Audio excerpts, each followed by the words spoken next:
Je crois qu'on prononce Atkaz. On ne prononce pas tout à fait le O, on le prononce un peu A. Le Atkaz, ça dénote trois choses. Ça dénote le refus, la rétractation, le dédit. Vous dites quelque chose et puis vous dites le contraire. Vous dédites. Le renoncement, voilà, le refus. Cela veut dire aussi le rejet. Cela veut dire la défaillance, la panne, la coupure, le lapsus, le raté. Donc il y a l'idée de refus, de rejet, de raté, et c'est un mot qui veut dire, grosso modo, non. C'est le mot qui veut dire non et que Eisenstein applique au geste du corps.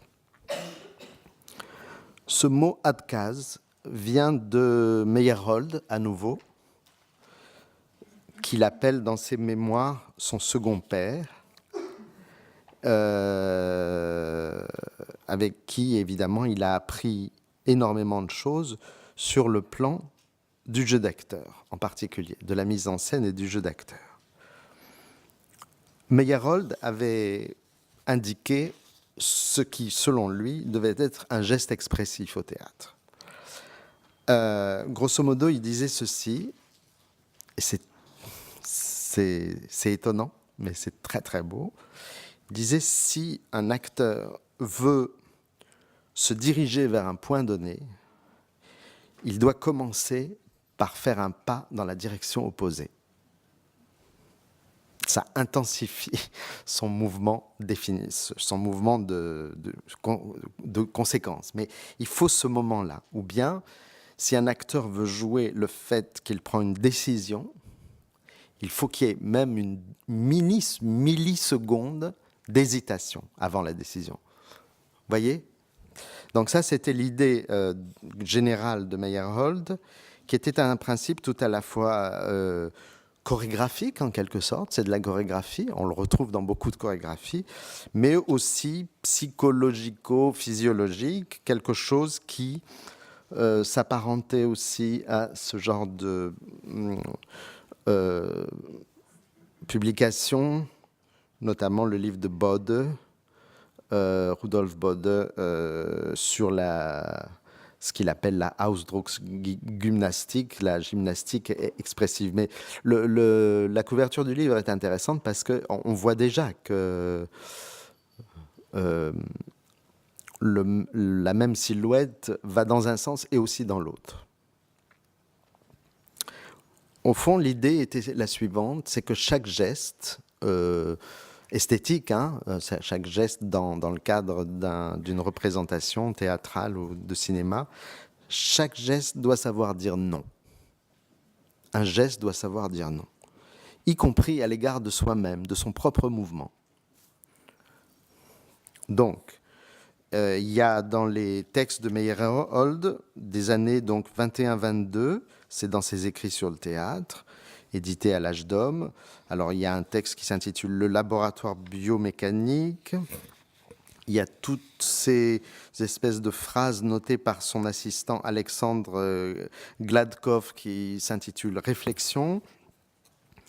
Il y a un autre texte qui s'intitule « L'acteur du futur et la biomécanique », 1922, etc., etc. Il disait, si par exemple il y a deux acteurs, il y en a un qui donne une gifle à l'autre, celui qui frappe doit d'abord marquer une légère rétractation avant de donner son coup, et même celui qui reçoit doit marquer paradoxalement et brièvement un mouvement vers le coup avant de le subir. Ça veut dire qu'il y avait un principe un peu rigide chez Meyerhold, en tout cas, qui suggérait qu'au creux du moindre geste doit se manifester la puissance du négatif. Un principe relativement sévère et rigide, voilà le portrait de Meyerhold, un autre pendant qu'il était dans sa gloire, que Eisenstein va faire varier avec beaucoup plus de plasticité. Meyerhold décrivait par exemple, dans la tragédie, la voix doit être sèche, les larmes sont inadmissibles. Pour pleurer sur scène avec de vraies larmes, il faut ressentir une joie. un élan intérieur, c'est-à-dire exactement ce qui est nécessaire pour rire sincèrement. Bon, pour pleurer au théâtre, il faut ressentir ce qui nous donne de la joie. La nature psychophysique des larmes et du rire scénique est tout à fait la même. Et là aussi, on est complètement au-delà de la séparation, en effet, très académique de la tragédie et de la comédie. Donc, Meyerhold disait, chaque situation de théâtre, on doit la construire selon deux principes corrélatifs.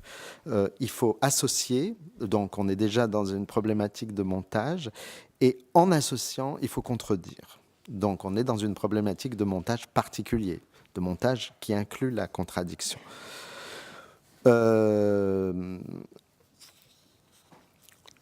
Ce principe, pour Meyerhold, n'avait rien à voir avec une sorte de fantaisie personnelle. Et il est vrai que Eisenstein, lui, il va prendre beaucoup plus de liberté subjective et même fantasmatique avec ce type de principe.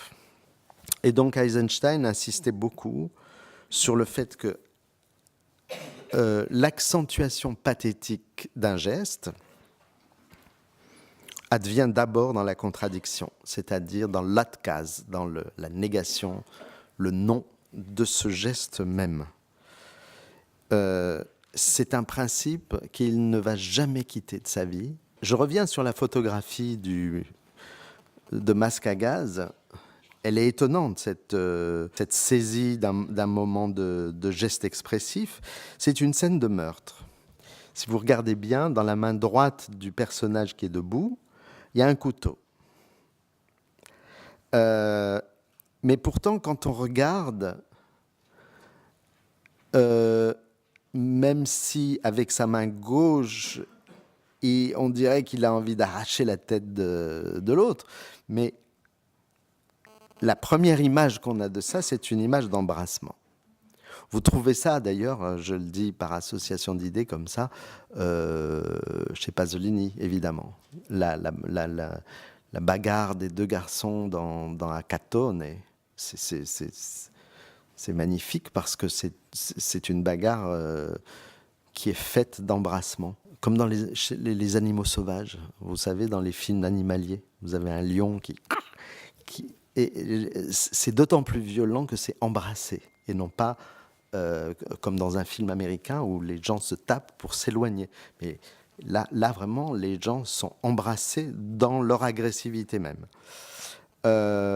Moi, personnellement, mais c'est fragile parce que c'est personnel, je pensais à ça. C'est-à-dire, je pensais à une scène de Pietà, justement.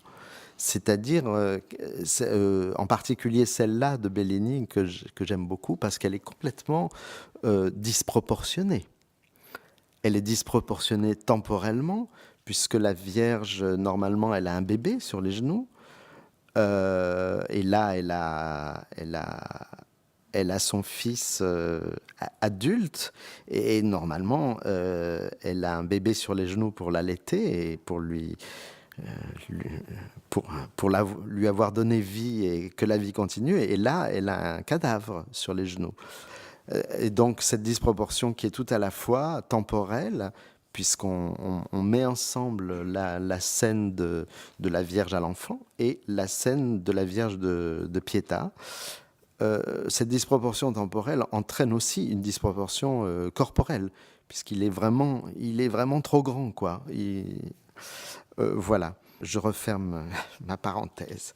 Mais ce que je dis là, c'est une impulsion théorique fondamentale chez Eisenstein, dans ce texte de 1923, qui ne va jamais non plus, je répète, cesser d'occuper son esprit. Toute sa vie, il va être avec cela, et c'est pour ça que je mets la Pietà dans l'histoire, parce que la Pietà, de toute façon, c'est aussi quelque chose qui a à voir avec notre scène qui nous intéresse dans ce séminaire, la scène de lamentation. Cela veut dire la chose suivante. Cela veut dire que quand on construit la représentation d'un pathos, il ne faut pas seulement, et c'est là où il est beaucoup plus fort que Meyerhold, d'une certaine façon, probablement, enfin, je dirais ça comme ça, ce n'est pas le fait esthétique, le choix esthétique seul qui importe, c'est de fonder ce fait esthétique sur la compréhension d'un fait anthropologique plus vaste. Et Eisenstein ne renoncera jamais à ça. Dans ses lectures de Lévi-Bruhl, dans sa façon de représenter les paysans dans la ligne générale, et aussi bien que plus tard dans Le Pré de Bégine, et bien sûr dans Que Viva Mexico. Kurt Lewin était en train de développer une théorie du psychisme qu'il appelait un système dynamique, et avec son propre vocabulaire qu'il va développer après, quand il sera obligé d'émigrer aux États-Unis en 1933, fait de tension et de satisfaction. C'est toute une dialectique en fait chez Kurt Lewin, dans sa théorie du psychisme en général, de ce qu'il appelle l'attraction-rétraction. Kurt Lewin échange avec Eisenstein des images aussi, des idées sur le geste et aussi des images, en attendant des considérations plus philosophiques sur le rôle du conflit, en fait, dans toute relation psychologique et sociale, ce qui deviendra, disons, le travail plus tard, et en langue anglaise plutôt, de Kurt Lewin. Ce que je peux vous montrer là, c'est 5 minutes de films expérimentaux au sens scientifique du terme, de Kurt Lewin.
Cette idée générale, en quelque sorte, confirme Eisenstein dans une sorte de principe esthétique vraiment global, dont il tirait par exemple chez Anatole France, il y avait cette phrase qui plaisait beaucoup à Eisenstein: il faut contrarier les épithètes. Hein, vous avez un sujet, il faut absolument contrarier les épithètes. Et ce n'est pas un hasard si Eisenstein s'intéresse énormément dans le même texte, à la fois donc aux gestes pratiquement dissociés de certaines figures du Gréco.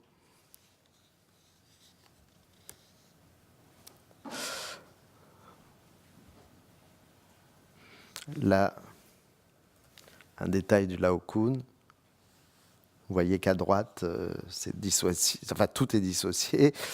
Et donc, la question de l'hystérie, des états dissociés décrits par Charcot, et surtout compris par Freud en termes de simultanéité contradictoire. Je rappelle brièvement, parce que c'est tellement important, ce texte de 1908 de Freud, qui s'intitule « C'est une étude de la crise hystérique dans ses relations avec la question de la bisexualité ». Et il dit grosso modo, à partir de quelque chose que Charcot était incapable de comprendre autrement que comme un chaos du corps dans la crise, le désordre de la crise. Et Freud avait trouvé... Moi, je voudrais dire que pour moi, ça a été une des grandes leçons de regard de ma vie, de lire cette description par Freud. Dans ce chaos, il voit qu'il y a une ligne de symétrie, sauf qu'elle est en mouvement. C'est que la femme qui se débat, qui s'agite, en fait, elle est divisée en deux. Alors, je ne connais pas d'autre représentation, pas de meilleure représentation que ce dessin de Magritte. Très, très beau dessin de Magritte. Elle est divisée en deux. Un côté de son corps, c'est la femme violée, et l'autre côté de son corps, c'est l'homme qui la viole. Donc, il y a conflit, débat à l'intérieur même. C'est plus qu'un embrassement, c'est à l'intérieur même. Voilà, c'était cette façon totalement magistrale de Freud de décrire ce qu'il appelle donc la simultanéité contradictoire, où s'opposent des fantasmes inconscients qui se disent non l'un à l'autre dans le même geste, dans le même corps, dans le même tumulte du corps. Eh bien, c'est exactement ce que Eisenstein met en pratique, notamment dans un texte qui s'intitule « Question de mise en scène ». Je ne vais pas vous faire le développement de ça, mais c'est magnifique à lire. Il y a 60 pages dans ce texte dédiées à la question de savoir comment représenter la scène de meurtre dans l'épisode de Rogojine, dans l'Idiot de Dostoïevski. Comment représenter cette scène? Ça occupe 60 pages, ça occupe des schémas tels que ceci.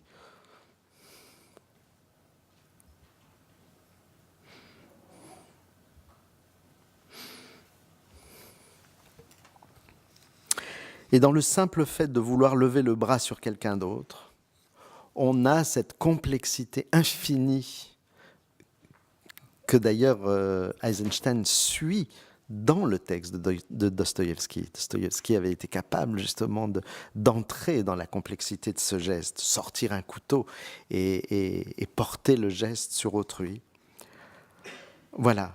Il sera donc crucial pour Eisenstein de comprendre qu'un seul geste,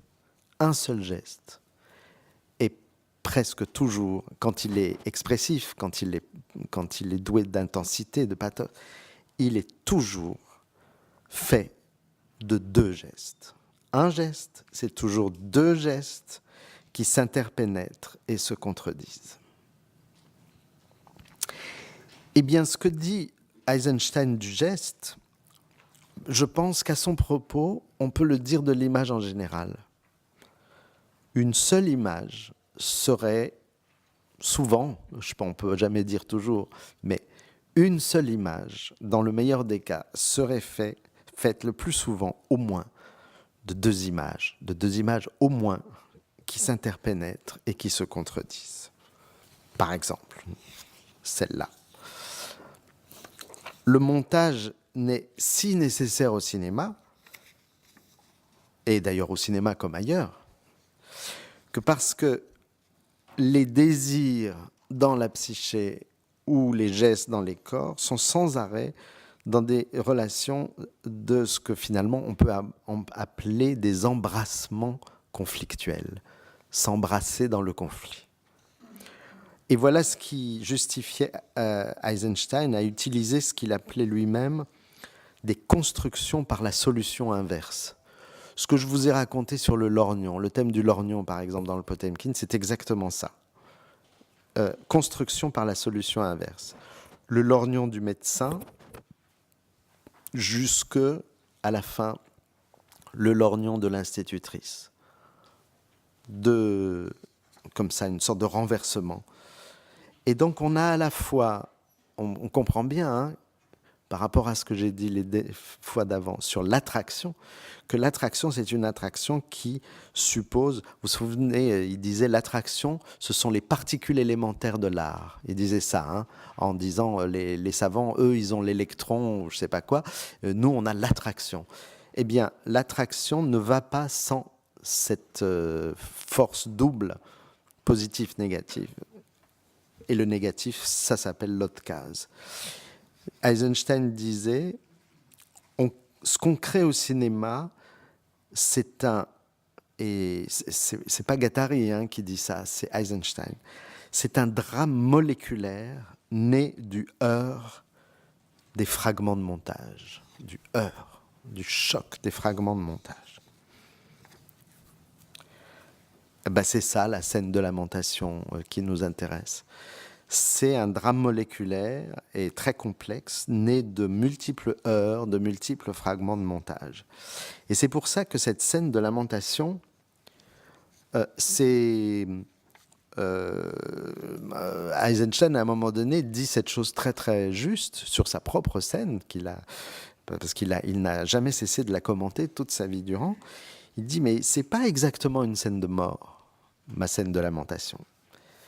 Il dit, et comme c'est vrai, et comme Barthes n'a pas compris ça, c'est une scène de vivifiante mort, dit-il.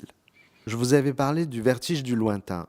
Là, on pourrait, en quelque sorte, conclure sur ce mot en disant, mais il s'agit de créer des images vertiges, des vertiges d'images. Et là encore, ce n'est pas Georges Bataille qui écrit ces phrases, mais encore Eisenstein. Il écrit « Tant il est vrai que l'homme recule devant ce qui l'effraie, mais tout aussi souvent, comme envoûté, se sent attiré et se rapproche de l'objet de son épouvante. Ainsi nous attire le bord du précipice. » Donc un film, ça serait ça. Ça serait nous attirer au bord du précipice. Nous attirer, en latin, ad traere, attraction. Nous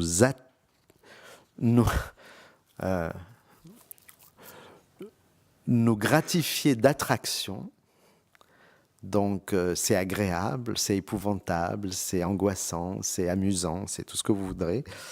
En tout cas, nous attirer au bord d'un précipice ouvert, mais ouvert par le soulèvement même du peuple en deuil dans la scène dont je parle.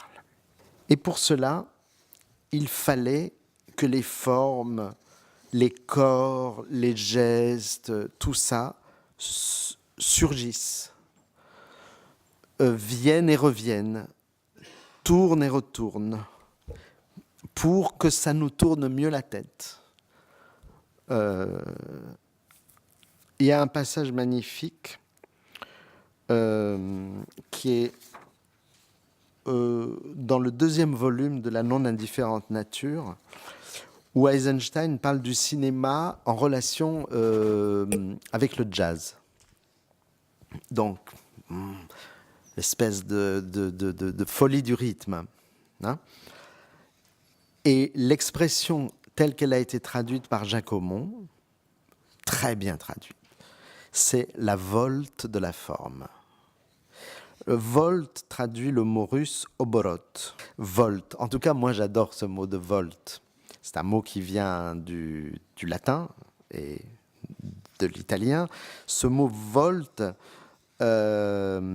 dit exactement ce qui nous intéresse là-dedans, c'est-à-dire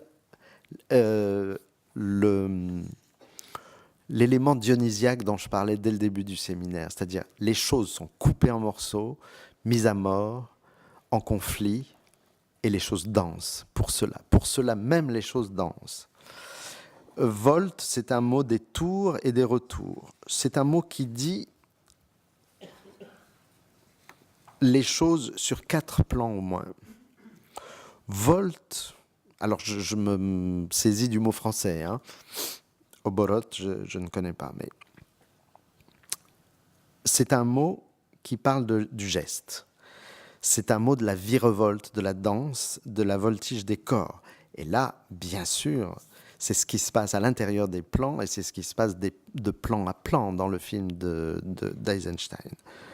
C'est aussi l'opposition que suppose ce qu'on appelle une volte-face. Un geste de volte, c'est un geste qui inclut sa négation, son atkaz, qui fait volte-face.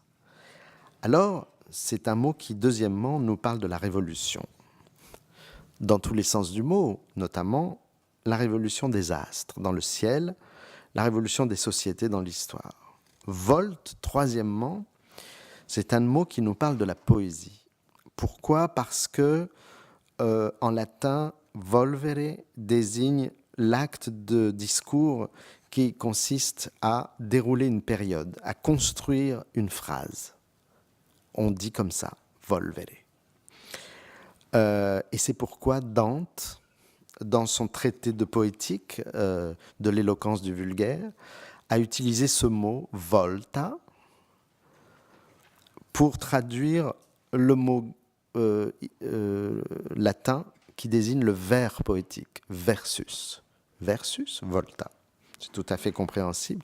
Ce qui est très intéressant, c'est de se rappeler que les amis d'Eisenstein, les gens proches d'Eisenstein, les formalistes russes qui travaillaient aussi bien sur le langage que sur le cinéma, n'ignoraient rien de ce passage fondamental de Dante dans son traité sur l'éloquence vulgaire. Il y a un article entier de Jacobson sur ça, sur cette traduction pardante du mot versus, le mot du vers poétique, en disant en langue vulgaire donc, en langue italienne, volta. Et enfin, volt est quelque chose, donc volt nous parle du rythme poétique en quelque sorte. Et puis quatrièmement, volt, c'est ce que vous voyez là, dans cette image. C'est ce qui révolte cette femme, c'est ce qui meut cette femme dans la révolte. C'est ce qui, psychiquement, la met en mouvement, émotionnellement, la remue, la retourne et fait qu'elle va retourner dans l'autre sens son fichu de grand-mère. Il y a un mouvement de spirale centrifuge dans cette scène de lamentation, me semble-t-il, à travers des images qui se répètent, donc qui font réévolution, qui reviennent, qui retournent, qui voltent, et qui tournent et retournent, et qui finit par retourner les corps. Et vous savez, quand ça va trop vite, ça sort. C'est ce qui s'appelle un mouvement centrifuge. Vous voyez ce que je veux dire, hein? On sent. Et c'est ça qui se passe. Là, c'est ça qui se passe. Il tourne en rond dans la plainte et dans la lamentation. Une lamentation, c'est religieux, on tourne en rond.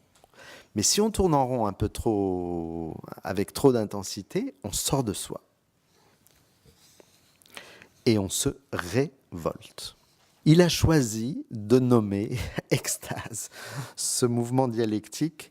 Vous imaginez le risque encouru par quelqu'un qui, dans un contexte soviétique, va se mettre à parler de la dialectique en termes d'extase. Il y a un certain courage.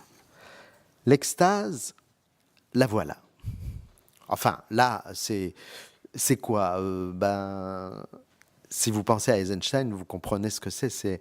Ça fait partie de la scène de l'écrémeuse à lait dans la ligne générale. Mais je pourrais vous montrer plein d'autres images chez Eisenstein qui sont des images de volte dionysiaque comme ça, de danse centrifuge comme ça. Ekstase, en grec, ek, ou en latin ex. C'est bien le contraire de synthèse. Synthesis. Syn, ça veut dire qu'on réconcilie, qu'on réunit. Syn, synthèse. Mais ex, c'est le contraire. Donc vous vous imaginez une dialectique extatique, qu'est-ce que c'est? C'est une dialectique qui fait sortir et non pas qui réunit. Qu'est-ce que c'est l'énergie de cette extase, de ce mouvement? La réponse est très simple. C'est pathos. Pathos, c'est en fait la puissance capable de faire sortir une représentation d'elle-même, de faire sortir un geste de lui-même, de faire sortir un être humain de lui-même. Quand on dit j'étais hors de moi. Bon, ben c'est ça, c'est pathos. Et pathos, c'est à la fois ce dont il faut construire la puissance au niveau narratif, par exemple, quand on veut raconter que des vieilles femmes se lamentent autour d'un matelot mort et que finalement tout le monde va faire la révolution, il faut bien raconter comment on sort de ce cercle. Hein, mais que le pathos, c'est aussi ce qui va atteindre le spectateur lui-même. Et l'enjeu d'un spectacle pour Eisenstein, c'est l'extase du spectateur. Tout simplement, extase, hein, vous savez ce que ça veut dire. Ça veut dire qu'on est dans... Il y a une stase, et l'extase, c'est en fait sortir de sa place. Extase, c'est sortir de sa place. Or, le cinéma, dit Eisenstein dit ceci, le pathétique, c'est ce qui fait sauter le spectateur de son fauteuil. Ben, c'est ça l'extase. C'est ce qui le fait changer de place, extase. C'est ce qui le fait sortir de lui-même, extase. Un phénomène aussi simple et élémentaire qu'un cadrage dans une image, mais cela vaut pour une peinture hein, aussi. C'est ce phénomène, Eisenstein lui demande non pas de synthétiser un cadre. On peut concevoir le cadre de deux façons, soit ce qui enferme, soit ce qui permet de sortir. Les deux sont possibles. D'ailleurs, il y a des pratiques du cadre dans l'histoire de la peinture qui, on voit très bien, des pratiques du cadre qui sont faites pour contenir la représentation et d'autres qui sont faites pour justement suggérer que ça fuse. Bah, évidemment, Eisenstein est du côté des fusées et ce qu'il cherche, c'est une sorte de mise en vertige des formes, extase qu'il va chercher jusque dans ses significations les plus évidentes, c'est-à-dire religieuses. Par exemple, quelque chose de très important pour Eisenstein, c'est ce dessin. Ce dessin, c'est un dessin qui a été fait par Saint Jean de la Croix après une vision extatique. Ensuite, c'est pour ça qu'il est assez fort effacé. Ce dessin a été porté par une religieuse, je ne sais pas où exactement contre son corps, mais disons contre son corps. Toute sa vie, elle a porté ce dessin contre elle. C'est-à-dire que ce dessin était devenu une relique d'un moment d'extase de Saint Jean de la Croix. C'est un dessin tout à fait extraordinaire dans la mesure où c'est la première fois dans l'histoire de la représentation du crucifié qu'on voit le crucifié sous un autre angle, et notamment sous un angle à la fois surplombant et presque de dos. Enfin, vous voyez ce que je veux dire.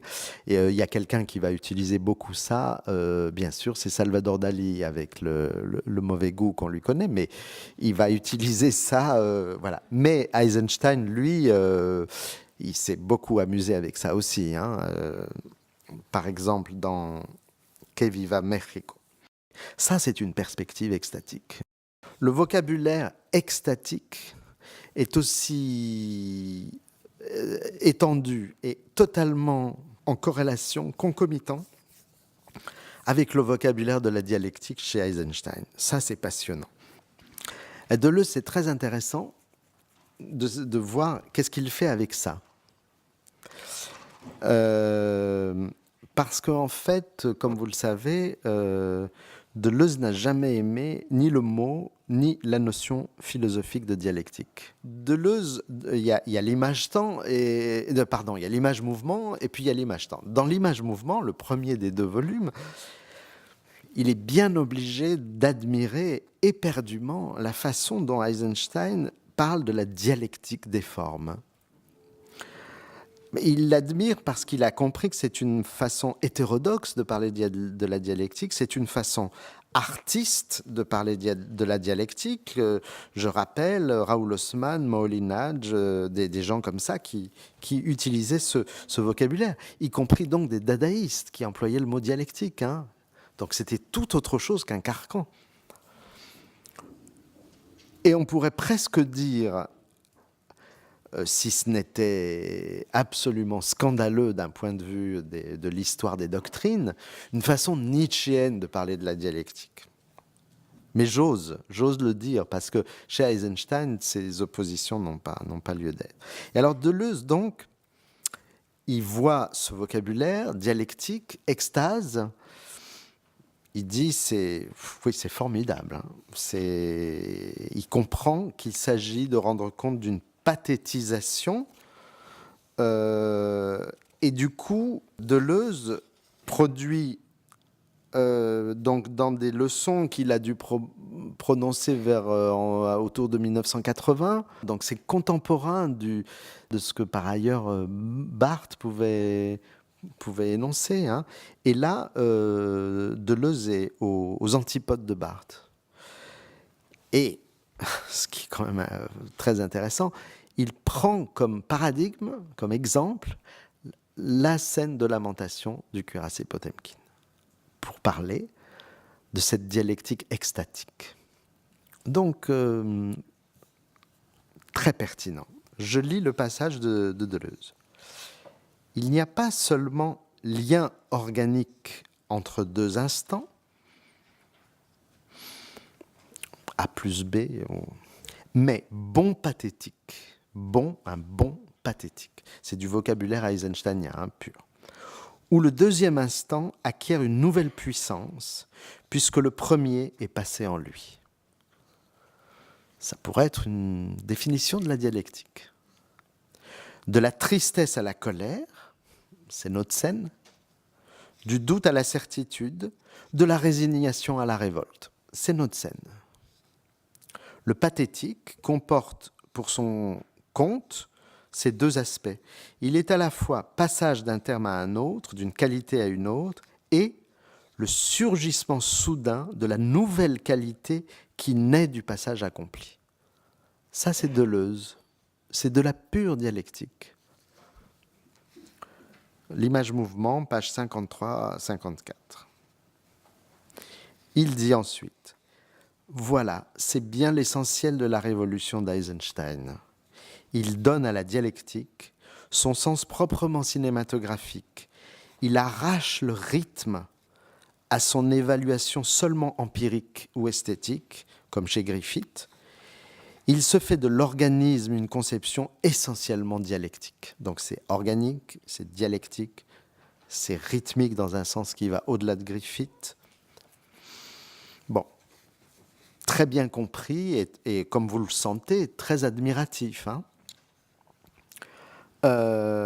Et cela engage toutes les conséquences pour Deleuze d'une certaine pratique de ce qu'il appelle à ce moment-là l'image-affection. Hein. C'est assez classique. Les gens qui ont lu ce livre se souviennent bien sûr de cette expression. L'image-affection, à travers l'usage du gros plan, à travers un rapport cinématographiquement établi entre affect ou affection et action. Et c'est bien tout l'enjeu de cette scène de lamentation. C'est quelque chose qui se joue entre affection et action. Sauf que dans l'image-temps, le deuxième volume, c'est comme si il se disait oh là là, je suis allé trop loin, quoi. Je vais replacer je vais recadrer les choses. Donc Deleuze revient un peu sur cet éloge. Vous avez senti que c'était un éloge.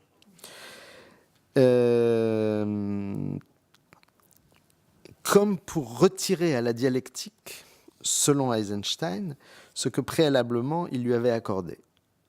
C'est-à-dire ce qu'il avait donné dans le premier volume, en disant, voilà, c'est hétérodoxe, c'est extatique, c'est pathétique, c'est vraiment une façon cinématographique de procéder, etc. Là, il y a une sorte de recul, dans le sens où Deleuze va revenir à ce qu'il pense de la dialectique en général, pour l'appliquer à Eisenstein. Et là, moi, je ne suis plus du tout d'accord. Mais c'est comme si Deleuze n'était pas d'accord avec lui-même, d'un volume à l'autre. C'est quoi la dialectique ? Je cite Deleuze, une simple méthode pour former un tout. Aïe. Je finis la phrase. Former un tout avec deux expressions dont on découvrirait la commune mesure. Donc, vous avez deux expressions, un oui, un non, un blanc, un noir, puis vous trouvez la communauté, vous trouvez le gris entre les deux, la commune mesure. Moi, je pense que c'est une façon d'oublier ce qu'il a dit avant, puisque ce qu'il a dit avant, c'était la dialectique chez Eisenstein. Excusez-moi, c'est un peu technique, mais bon, on pinaille un peu, mais La dialectique, ça sert chez Eisenstein à un surgissement soudain de la nouvelle qualité qui naît du passage accompli. Un surgissement soudain, ça veut dire quelque chose d'autre. Et c'est pour ça que je vous parle de ça là. Il y a un truc de nouveau qui surgit, qui est justement sans commune mesure. Ce qui surgit, c'est le sans commune mesure, c'est l'incommensurable. C'est pour ça que ça s'appelle une extase.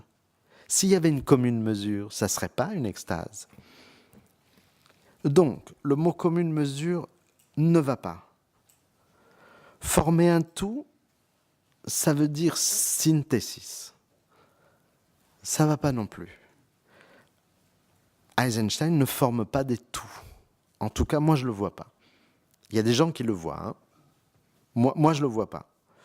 Je vois dans la dialectique d'Eisenstein le contraire d'une commune mesure. Je vois de la démesure. Moi, je vois de la démesure et de l'incommensurable.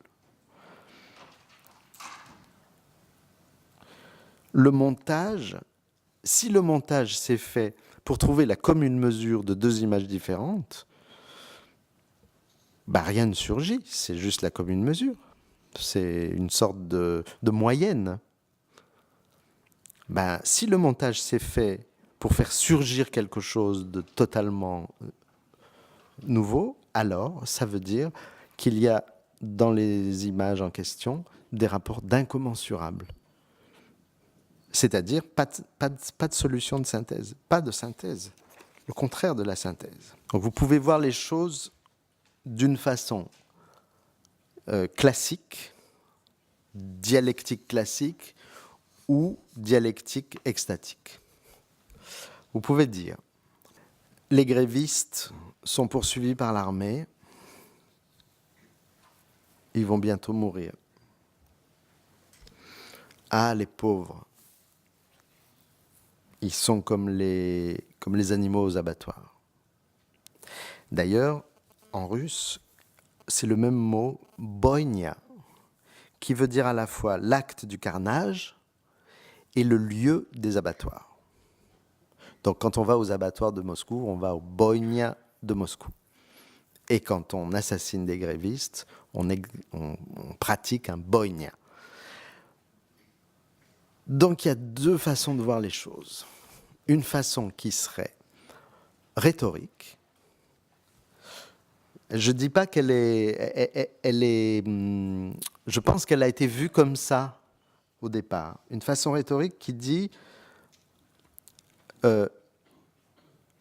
les ouvriers se font tuer comme les bœufs aux abattoirs, tels les bœufs aux abattoirs. Et ça, c'est une image allégorique de cette narration. C'est compliqué parce que l'allégorie, c'est un plan documentaire et la narration, c'est des figurants qui jouent. On sait très bien que c'est pas, qu'ils ne vont pas finir morts.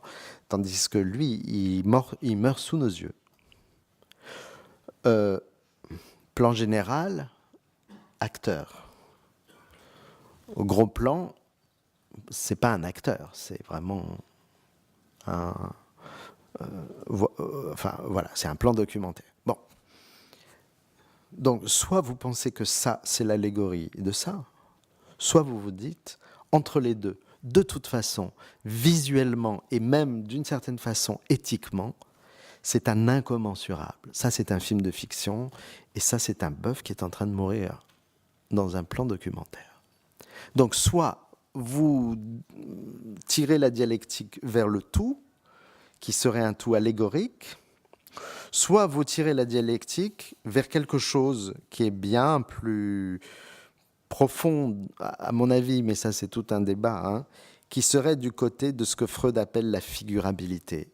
La figurabilité, la prise en considération de figurabilité, la Darstellbarkeit, chez Freud, c'est justement lorsque, à partir d'un mot, boïnia, il y a deux choses hétérogènes qui peuvent se rejoindre et se mettre en relation sans pour autant avoir une commune mesure. Moi, je n'ai jamais trouvé qu'il y avait une commune mesure entre ces deux plans. Mais bon, voilà. Et puis je vais terminer par cette très jolie image. C'est lors d'une fête d'étudiants, peut-être pour une de ces festivités dont je vous avais parlé au tout début. Il y avait des espèces de carnaval, à cette époque. Donc ils ont construit un char où ils ont juché leur professeur. Et il y a des grands livres factices. Donc en haut, vous voyez, il y a marqué pathos et extase. À droite, à votre gauche, il y a Ausdrucksbewegung, mouvement expressif, donc la question du geste expressif. Et à votre droite, en allemand également, Dramaturgie der Filmform, la dramaturgie, c'est-à-dire au fond la dialectique de la forme filmique. Voilà. Merci.